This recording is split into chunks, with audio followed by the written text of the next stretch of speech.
as young people, as adults, to take action.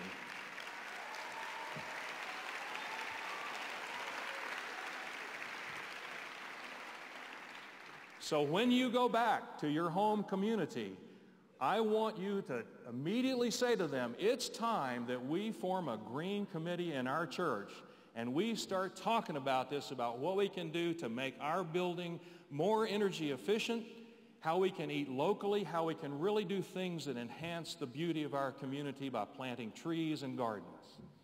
The third thing you can do is you can shout out. You can shout out to all those people who are elected, who are the ones who are going to change public policy in this country. This is a national issue. This is not just about Appalachia. Every one of you this morning has 2 senators and 1 representative. You may not vote yet, but I guarantee you they will listen to you because they know you're going to vote. And you can write them a letter and tell them that this is wrong. This is not acceptable. So you can shout out. Now, I'm going to help you remember this, okay? I want you to repeat after me. You ready? Power down. Green up. Shout out. It wasn't quite loud enough. Let's try it one more time. You ready? Power down. Green up. Shout out. All right, there's a little motion to this. Everybody stand up for a minute. Just stand up. And what we're going to do is we're going to power down, we're going to green up, and we're going to shout out. Are you ready? Power down. Green up. Shout out. Power down. Green up. Shout out. All right, give yourselves a hand and sit down.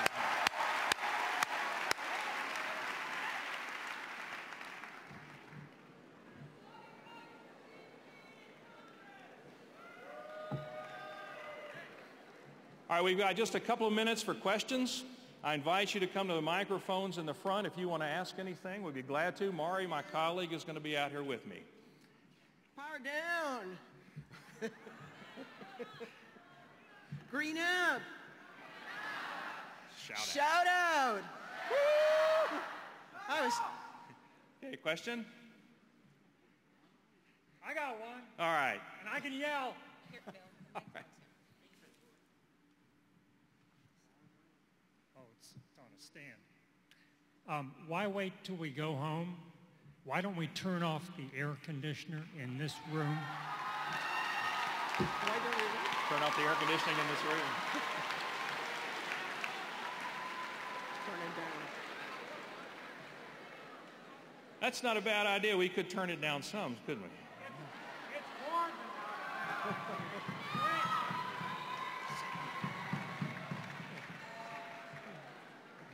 Go ahead. I'm sorry, go ahead. I was wondering if there was a website you could go to for the mountaintop, like the removing the mountaintops. I didn't understand. I'm sorry. Website you could go to help with the removing the mountaintops, like to... Great question. I have enlisted the help of a number of people from Maine here in the green. Yes. And before you leave, they're going to hand you a postcard. It says ilovemountains.org on it. And it will talk about that. And you can go to that, ilovemountains.org, and you can find out if, in fact, you use mountaintop removal in your power source. So all of you who live on the East Coast, how many live on the East Coast?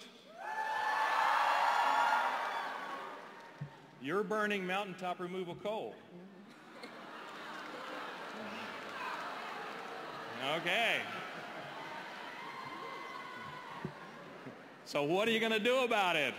Yeah, that's the question. That's right. I also have some bumper stickers that say, I love mountains. I also have some buttons. If you come by our booth, I'll give you a button that says, I love mountains or stop mountaintop removal. I also have a few removable or washable tattoos that say, I love mountains too. So we'll give those to you as well. So come by our booth over at the display area. Can I take it off? Or? No, just... Oh, okay. Mine's not so much a question, but I just want to say I've been working with the conservation group for about 2 years or so, and I'm going to do an 8-month program next year with them. And we did this thing in the Poconos where we built about a 6-foot bridge over a little stream that's about 4 or 5 feet. And I just want to let you know how much 4 feet of people not walking over rivers or streams, that makes so much different, and that gives so much more life to the planet. So us helping this massive land would be amazing, because the group I work with, I just want to, sorry, I'm a lot of people. Oh. Preach it, brother. Yeah. Just like, even,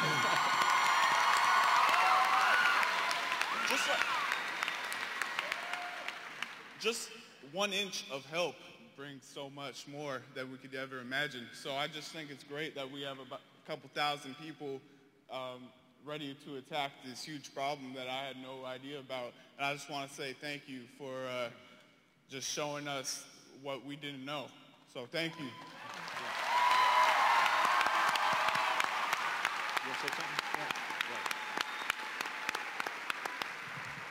You just said something, you said some key words. You said, now we know. And you know what happens when you know? You have no excuse not to do something about it, right? That's right. So go tell. There's a question over here.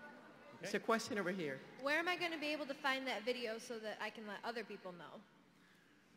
If you would like to buy a copy of that video, go to just Google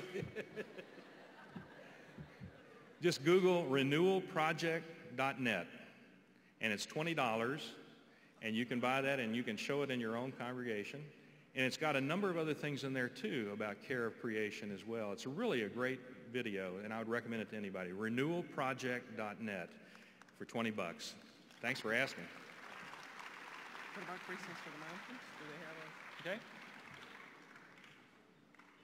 Oh, sorry. I was wondering, what can be done for the hills that have already been devastated? Do we wait for them to grow back, or is there anything that can be done? Well, that's part of the problem, is that once you destroy a mountain, it's irreplaceable. We have now lost over 500 mountains in southern Appalachia. Think about that, 500 mountains. We have lost over 2,000 miles of streams that have been buried. And what we can do now is try to stop this. I think only 3% of the land so far that's been destroyed has been reclaimed in any way, because what they do is they scrape off all the topsoil and put it down into the valley fills, so nothing is there to support trees growing or anything. You almost have to paint the grass on if there's anything there. So it takes probably 50 years for this to come back in any shape or form. And you have a lot of flooding because of this, because the natural systems are dislocated. You also have a lot of ponds where you have the really heavy coal slurry. And we've had, actually in eastern Kentucky, we had a spill of coal slurry pond that was larger than the Exxon Valdez spill in Alaska, and pretty much drowned a community there. So we have a lot of destruction there, and it's real, and you just can't put it back. Good question.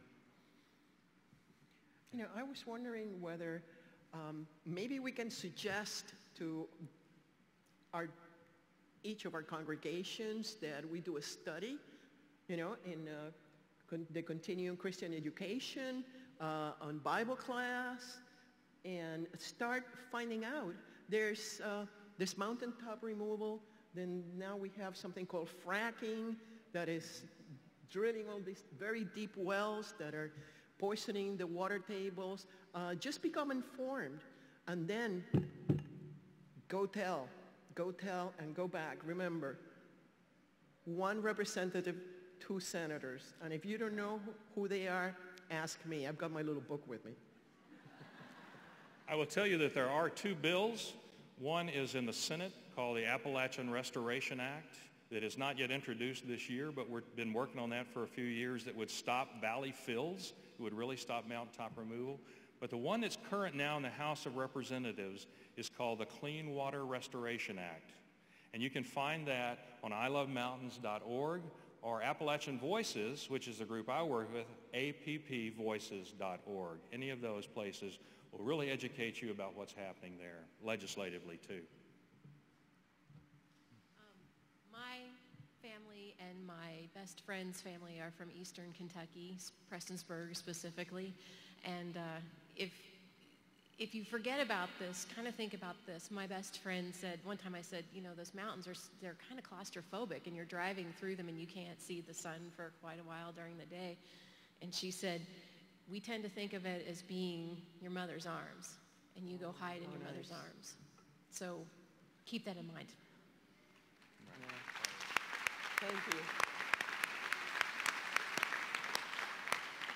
If I can follow up on what my wife said a second ago, how many of you all who came in by bus noticed those huge, amazing wind fields all across Indiana, Illinois on the way in? I can tell you from the last time I drove to Indiana, there's two brand new wind fields between here and the Quad Cities that weren't there earlier this year. So they keep sprouting up. In our town in Iowa, there's a college that has made a commitment to be completely carbon neutral by the year 2030. Yeah, that's great. And they're working their way towards it. Luther College in Decorah, Iowa.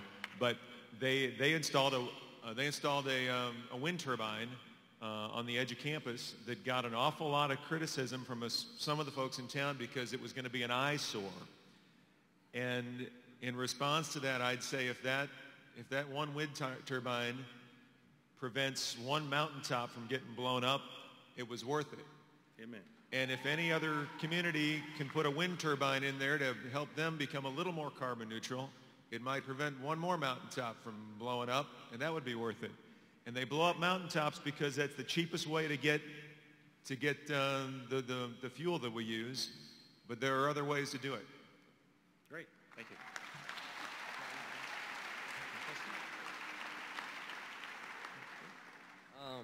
Hey guys. Well, everyone's talking about like Speak into the mic. Huh? Speak into the Okay. Sorry. So everyone's been asking questions and everything, but I came up more for like a tip for everyone else, and how everyone does use a lot of electricity. Like in your dorms right now, some people may have left the lights on. I'm not really trying to call anyone out or anything, but a simple way of like cutting down on electricity is like when you have like your chargers plugged in and you're charging up your phone and it's fully charged. Sometimes I do this myself.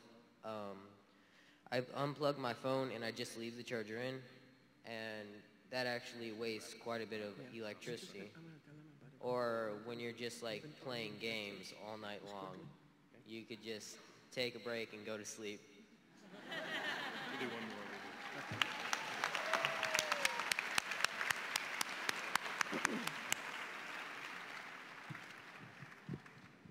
All right, so we're from Montana, which is on the other side of the nation, obviously the West Coast. And if anybody here is from the West Coast, which I'm sure some people are, we have our own mountains, and they're slightly taller, as everyone can know. Sorry, no offense. But we were wondering what the possibility of this happening in our states was and how to prevent it from starting. I didn't hear the question. Like the whole mountaintop removal thing, could that happen in the Rocky Mountains? Could that start happening in our states? Yeah. I think the issue in the West is not mountaintop removal, but it's in Wyoming right now, the coal in Wyoming. The people in the West have their own chore to work on, and that is there is a move underway to ship coal from Wyoming to the West ports, 4 West ports, to ship 16 to 17 coal trains a day to ship coal to China. And every train in its path will lose 1 ton of coal dust on the way. And who lives next to the train tracks? That's right. That's right. All those things will be destructive in the West, so you have your own issue to work on there. You don't have mountaintop removal because you have a lot younger mountains than Appalachia, which has coal seams about like this. So they blow everything off just to get to that coal seam. So that's really what's happening. We need to wrap this up. Mari will say something and I'll say something, and I'm sorry we can't answer all the questions. I just want to encourage you, when you get back home to the church, to bring up the idea of doing an energy inventory to see what the energy resources that we have at our churches are, and to see how it can be made better than it is. In some instances, we have very old buildings, but there are resources. Interfaith Power and Light, okay, Interfaith Power and Light has some very good resources about that. The National Council of Churches Eco-Justice Working Group has some very good resources. We have some on our website. And we have resources on our website, the Justice and Witness Ministries. Jim, you want to give them your website? Just go to ucc.org and type in Environmental Ministries, and you'll get there. And you get Jim's website. That's and you right. can send him stuff. So, take it with you. There are resources, and there's a lot that we can do. And, when you reduce even 10%, that's a whole lot of coal, a lot of mountains. Thank you very much, people of God.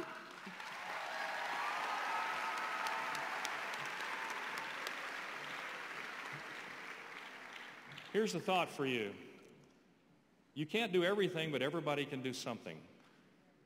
That's right. That's for you. And from a friend of mine who lives in the coal fields of Appalachia, here's the perspective you put it in. She says, we don't live where they mine coal. They mine coal where we live. They are destroying our community. So we need to stand up for the people in Appalachia and all of those other places where there is environmental injustice. This is your future. You are the ones we have been waiting for. Thank you very much. Power down. Power down. Green up. Shout out. All right. Thank you.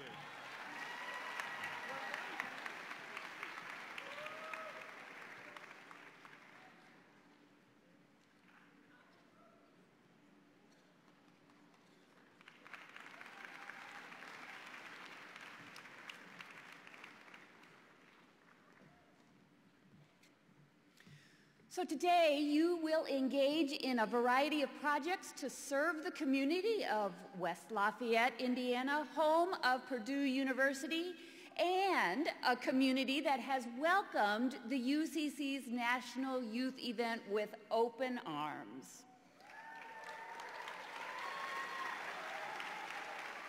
Go and serve this community with the knowledge that we live in a world that expects quick results.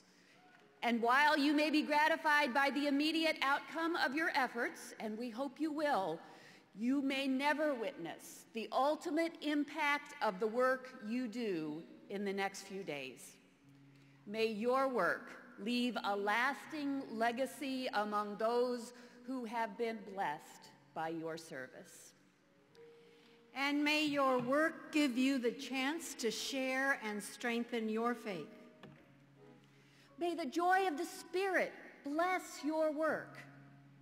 May God's gracious hand be on you as you set off to serve.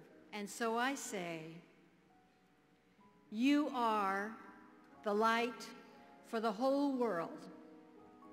A city built on top of a hill cannot be hidden, and no one would light a lamp and put it under a clay pot. A lamp is placed on a lampstand where it can give light to everyone in the house. Make your light shine so that others will see the good that you do and will praise your Creator in heaven.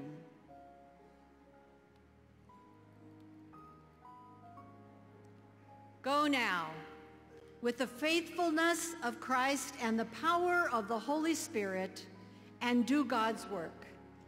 Amen.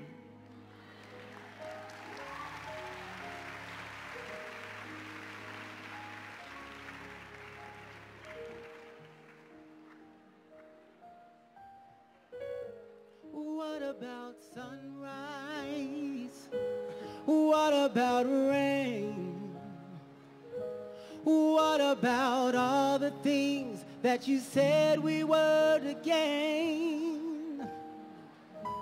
What about killing fields? Is there a time?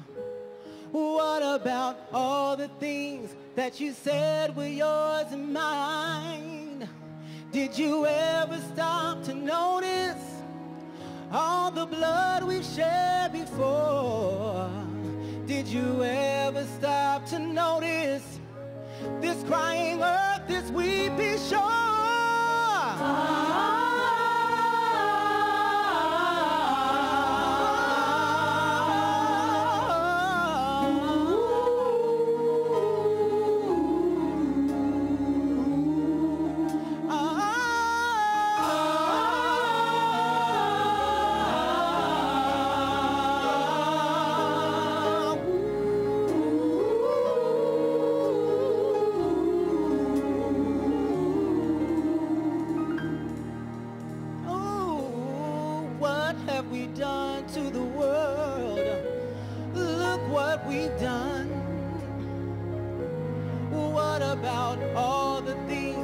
You bled your only son. What about flowering fields? Is there a time? What about all the things that you said were yours and mine? Did you ever stop to notice all the children dead from war? Did you ever stop to notice this crying earth?